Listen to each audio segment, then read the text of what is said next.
Before you go in, do you consider the room and the clock? Those might not be the things you focus on, but you should. Welcome to How to Get What You Want. This podcast is for driven women ready to claim their goals and navigate their careers with clarity and confidence. Join me as we explore real stories, tools, and strategies to help you steer your career exactly where you want to go. Let's get started on helping you get what you want. Hi, friend. I'm Susie, and I'm so happy that you joined me today. I am very overwhelmed by when I talk to people and they say, "I listened to this episode and I learned this and I applied this." So I hope you're ready to really think about and dig into, are you decoding the room? What does that mean? What do we need to think about before we walk into a situation, a high stakes situation? And even a low stakes situation that just like that can become something that we need to pay attention and we need to think about how we navigate, how we negotiate. So when I was getting ready for this, I was looking at some of the research around looking at the power in the room. And there's a lot of research that has been done on this topic of people that get the edge because of different factors. And one of them is time. Time can play a role in making somebody feel insecure, like they have to make a decision right now. We see that a lot in retail.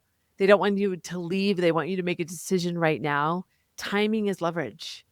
And sometimes people make up a time to get you to feel that anxiety that if you don't act now, then you're going to miss out.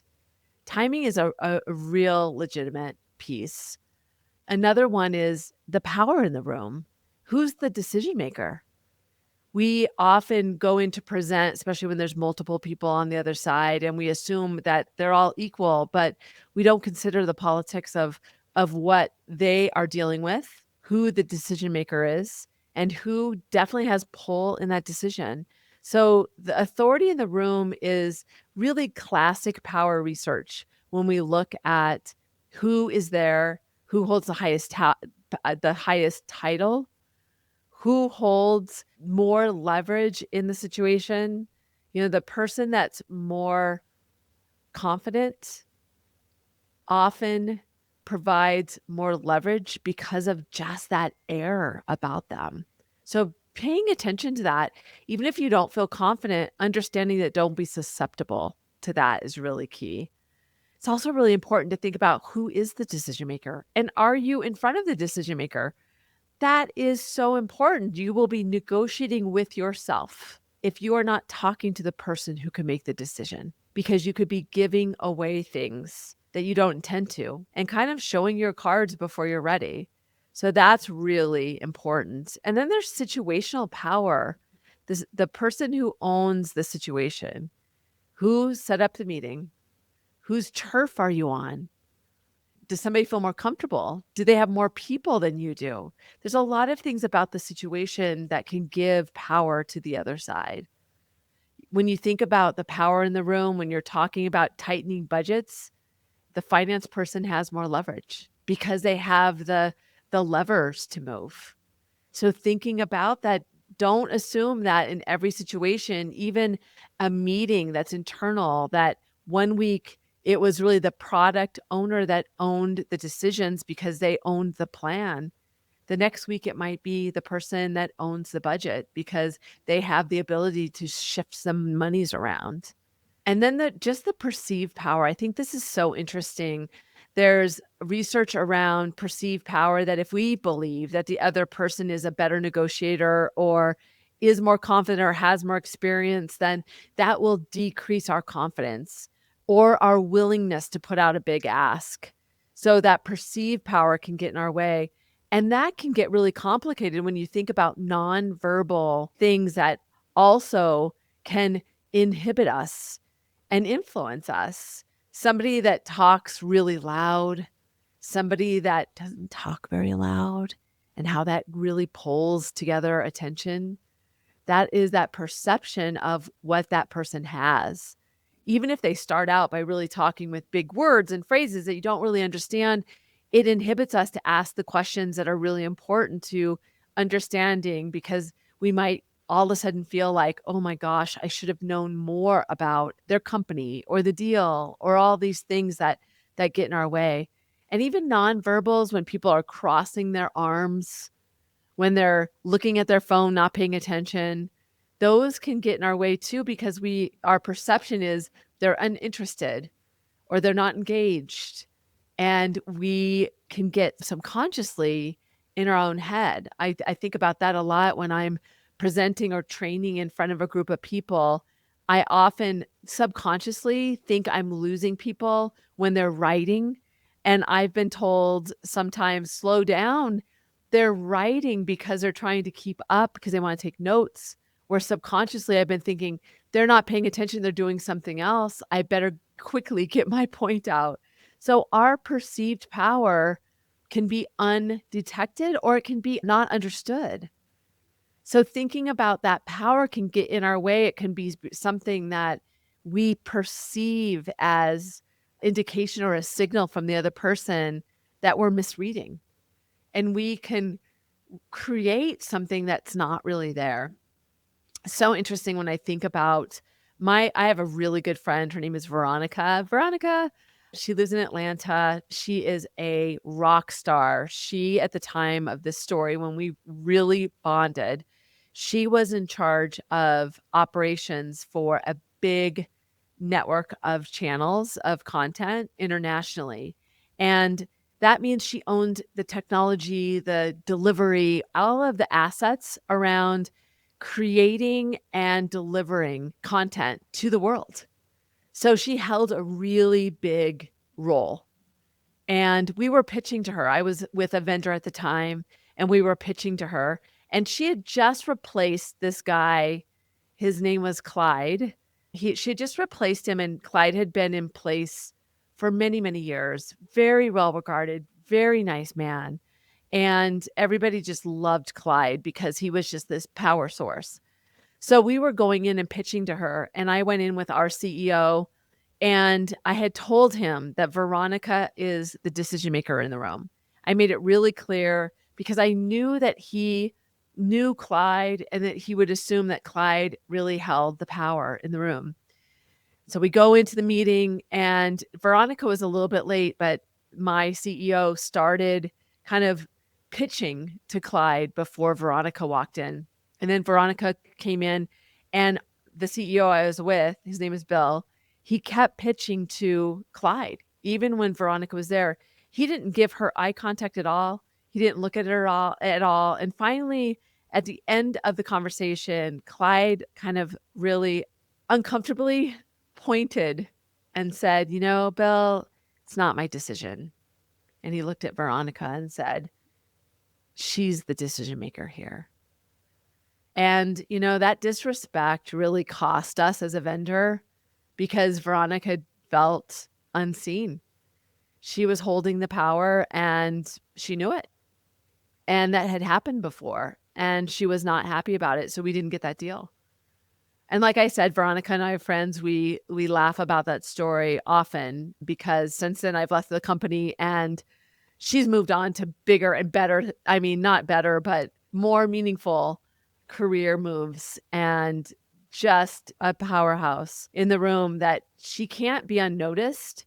And yet Bill didn't recognize that she held the power in the room. So understanding that and making the adjustments sometimes when I give Bill the benefit of the doubt on that story is sometimes we get nervous or we have a better relationship with one person than the other. And sometimes that can draw us into really connecting with that person. And I think that Bill felt more comfortable with Clyde. He knew Clyde from before, even though he knew that that was not the person he needed to. It's interesting to think about those shifts and those dynamics and how we need to be thoughtful about in the moment going, who makes this decision? Can they make this decision? And if they can, how do I get them to move through it? When I think about situational awareness and decoding the room, it's about getting outside of our head having such a great plan so that in the moment, in the room, we can be cognizant of what that other side needs. And I think about it like this. I think about how am I going to prepare them for what they need to know and listen to understand to make sure that I framed exactly the situation on how I wanted to them to understand it. And then having the awareness in the moment about who is the decision maker, what questions do I need to ask, what can they say yes to?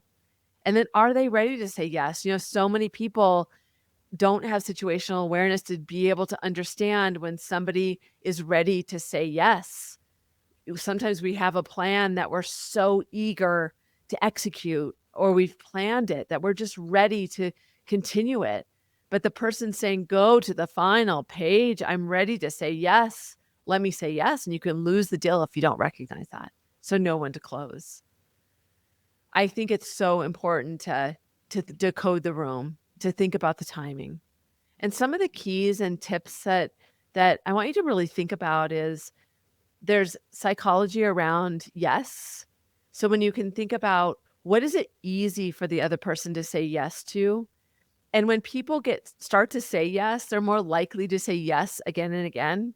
So when you think about batching some of the questions you might be asking or getting them to get agreement to a bigger deal by saying yes to the components of it, getting that momentum is really key.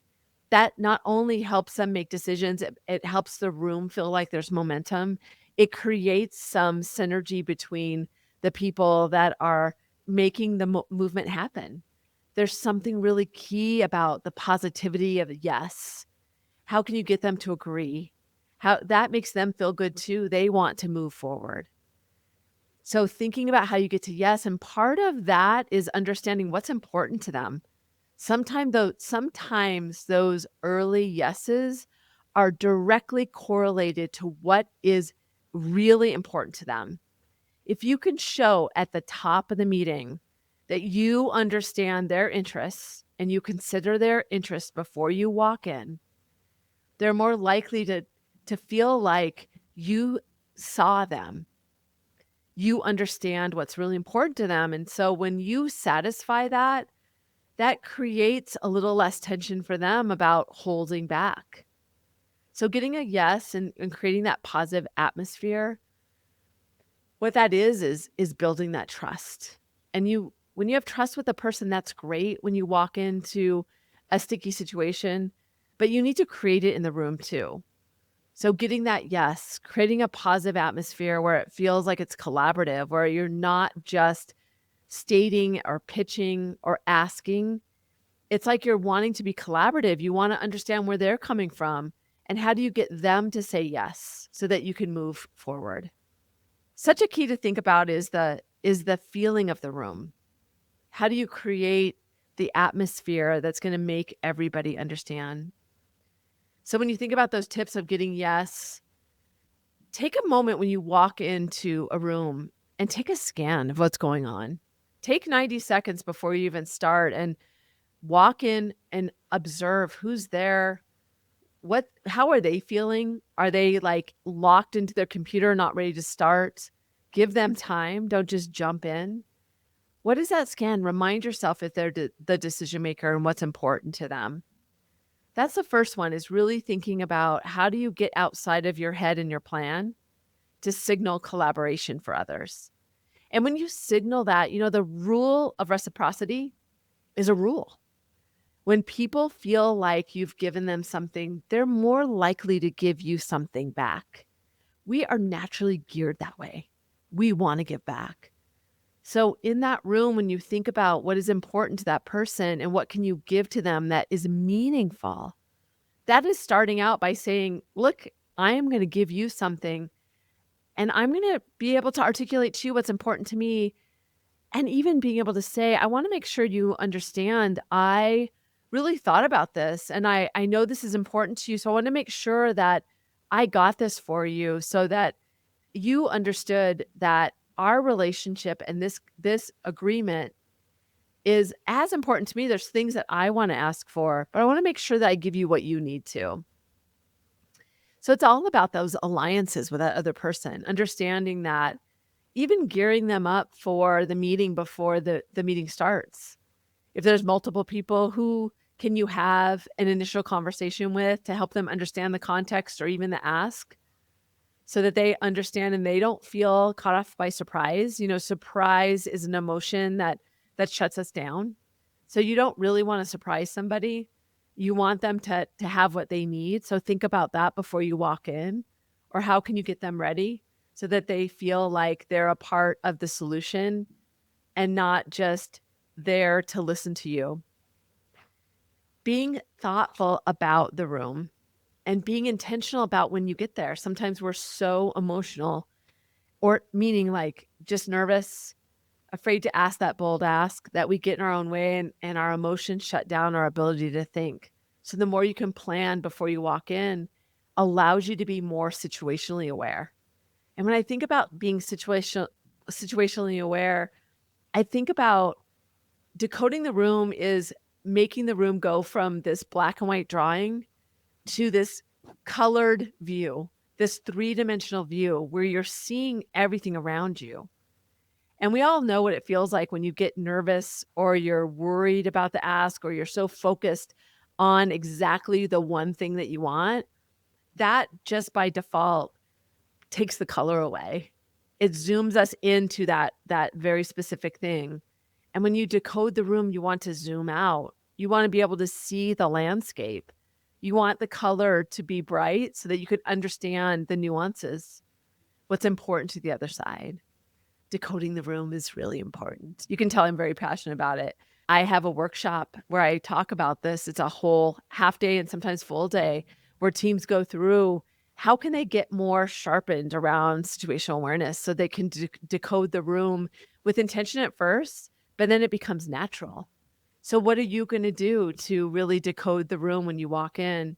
So my challenge for you is to look at a situation that's coming up for you that feels really high stakes and think about the room before you walk in. What is it going to look like? What is it going to feel like? Who's the decision maker?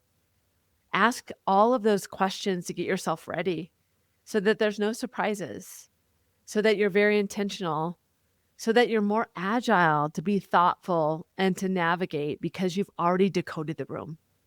Remember, timing is a piece of that. What's important to you? This may be urgent. It may not be to the other person. So how do you make it urgent or not urgent to them? Make it the timing equate to importance so that it's connected to why the timing that's important to you. So how can you make it more urgent for them so that they can make the decision for you? I would love to hear your story. How do you decode the room? What is the key factor that you think about before you walk into a high stakes situation? Situational awareness is seeing the colors and the depth and everything around the room so that you don't miss anything. So you're not caught off in surprise, and so that you can move through with agility and clarity. I'm so glad you made the choice to be here because this topic is something that people need, not just early in their career, but they need to build the muscle as they move up the ladder or move throughout the jungle gym in their career. It's such an important aspect to consider and to build for yourself. I would love for you to reach out to me. You can go to negotiationlove.com, join my newsletter. I'd love to see you there. This is about getting what you want. And in order to do that, you have to get situationally aware so that you could decode the room.